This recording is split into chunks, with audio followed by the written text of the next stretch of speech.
시청자 여러분, JTBC 뉴스룸을 시작하겠습니다. 윤석열 대통령이 오는 목요일 취임 2주년 기자회견을 한다고 대통령실이 공식 발표했습니다.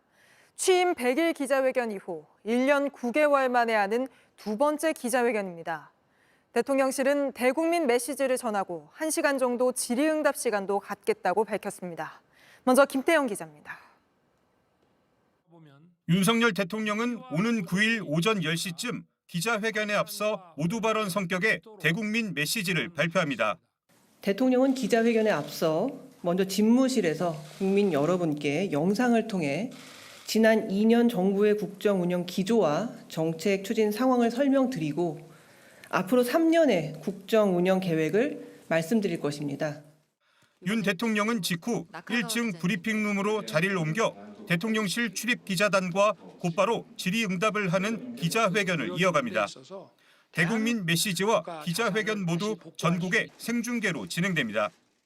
대통령실 관계자는 브리핑룸에선 최대한 질의응답에만 집중하겠다는 생각으로 구성했다며 윤 대통령이 언론과 소통 접점을 넓히겠다고 했고 국민이 알고 싶거나 오해하는 부분에 대해 직접 소상히 설명드리겠다는 취지라고 말했습니다.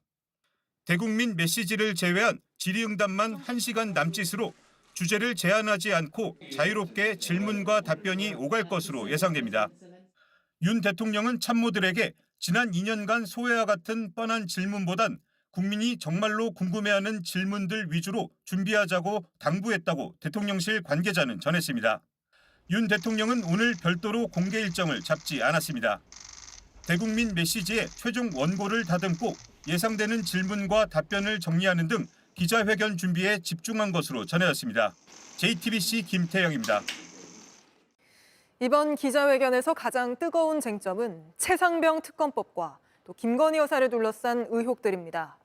거부권 행사를 예고한 최상병 특검법에 대해 대통령이 어떤 설명을 내놓을지, 또 김 여사에 대한 답변은 KBS 신년대담 때와 얼마나 달라질지 관심이 모입니다. 계속해서 노진호 기자입니다. 가장 관심이 집중되는 건 김건희 여사 명품백 수수 의혹과 관련해 윤 대통령 입장에 변화가 있을지입니다. 윤 대통령은 지난 2월 KBS 신년대담에서 대통령 부인이 적절하게 대하기 어려웠을 거라며 아쉽단 표현을 썼을 뿐 사과나 유감 표명은 없었습니다. 제 아내 입장에서는 뭐 그런 여러 가지 상황 때문에 물리치기 어렵지 않았나 생각이 되고 좀 아쉬운 점은 있습니다. 그때와 비교하면 두 가지 상황이 달라졌습니다. 여당이 총선에서 참패했고 이 사안과 관련한 검찰의 수사가 시작됐습니다. 윤 대통령이 보다 진솔한 사과를 내놓을 가능성도 있지만 검찰에서 수사 중인 사안이라며 답변을 회피할 가능성도 배제할 수 없습니다. 윤 대통령으로선 발언 수위를 놓고 고심이 클 것으로 보입니다. 최상병 특검법과 관련해선 대통령실은 이미 윤 대통령의 거부권 행사를 예고한 바 있습니다. 이걸 받아들이면은 나쁜 선례를 남기는 거고 더 나아가서 직무유기가 될 수 있다 이렇게까지 지금 보는 거거든요.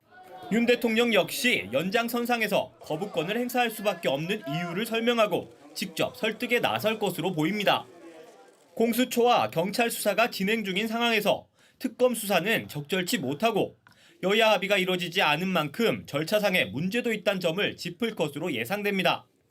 다만 최상병 특검법 찬성 여론이 높아 이 정도 수준의 답변만 내놓을 경우 자칫 거부권 행사에 대한 반대 여론만 더 커질 가능성도 있습니다. JTBC 노진호입니다. 2년 전쯤 우리나라는 처음으로 달 탐사선 다누리를 쏘아 올렸습니다.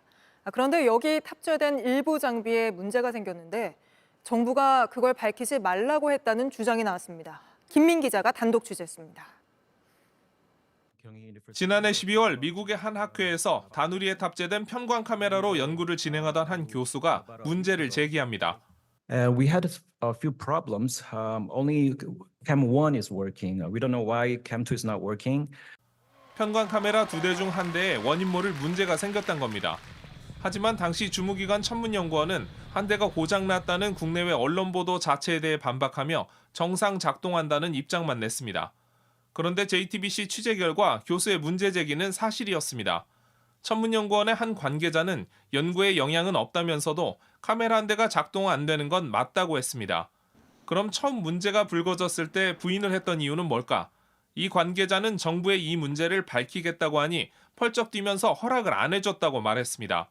연구에 지장이 없는데도 카메라가 고장났다는 사실 자체를 알리지 못하게 입단속을 시켰다는 주장입니다. 과기정통부에 문의하니 카메라가 한 대 고장이란 주장에 대해선 이의를 달지 않았습니다. 다만 청문회에 해당 내용을 발표하지 말아달라는 언급을 한 적이 없다고 밝혔습니다. 공공연구기관 노조에선 연구 예산을 배정하는 정부와 예산을 받아 쓰는 연구기관 사이의 가불관계 때문에 개입이 잦다고 말합니다. 연구 현장에 개입한 사례는 관행처럼 많습니다. 정부가 연구에서조차 작은 문제까지 관리하는 이유는 결과물이 바로 자신들의 성과로 연결되기 때문입니다. JTBC 김민희입니다. 무릎 인공관절 수술을 받은 환자가 사흘 만에 숨졌습니다. 입원 도중 사망했는데 병원은 불가항력이었다고 유족은 억울하다고 호소하고 있습니다. 구석찬 기자입니다. 검은 상복을 입은 유족은 영정사진을 들고 병원으로 향합니다. 병원 앞엔 억울하다는 현수막을 걸었습니다. 지난 1월 이 병원에서 수술을 받은 뒤 숨진 74살 오모 씨 가족입니다. 안압배가 자꾸 아프고 속이 자꾸 올라온다 이러는 거야. 지난 1월 4일 무릎 인공관절 수술을 받은 오 씨는 이틀 뒤 복통과 구토 증상이 나타났습니다. 하루 뒤 더 심해졌고 의료진이 응급처치했지만 숨졌습니다. 유족은 병원이 관리 책임을 다하지 못한 것 아니냐고 주장했습니다. 검은 물을 토하고 숨이 답답하다 샀고 막 몇 번 이야기를 했는데도 갑자기 숨이 넘어가시고 나서야 심폐소생술을 한다고. 상급 병원으로 전원해달라는 요구는 묵살당했다고 했습니다. 큰 병원에 가서 뭐 돌아가시나 그러면 어느 정도 우리가 이해를 하고 이랬을 건데. 병원 측은 수술 자체는 잘 됐지만 알 수 없는 원인으로 갑자기 사망해 불가항력이었다는 입장입니다. 전원 요청은 기록이 없고 경찰 조사도 혐의 없음으로 끝났다고 설명했습니다. 국립과학수사연구원은 사망 원인을 급성장 폐쇄와 합병증으로 판단했습니다. 부검 결과를 본 전문가들은 분쟁 소지가 남아있다고 조심스레 판단했습니다. 마비성 장폐색이 있었다면 그 부분에 엑스레이나 이런 데서 체크가 되었다면 유족은 넉 달째 시위를 이어가고 병원은 명예훼손과 업무방해로 고소했습니다.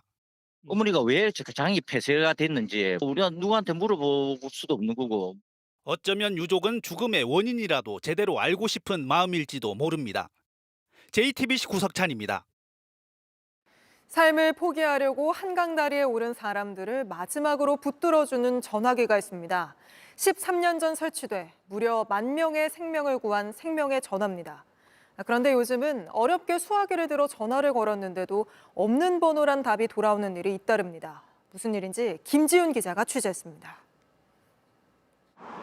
35살 A씨는 직장 내 스트레스로 2년째 정신과 치료를 받고 있습니다.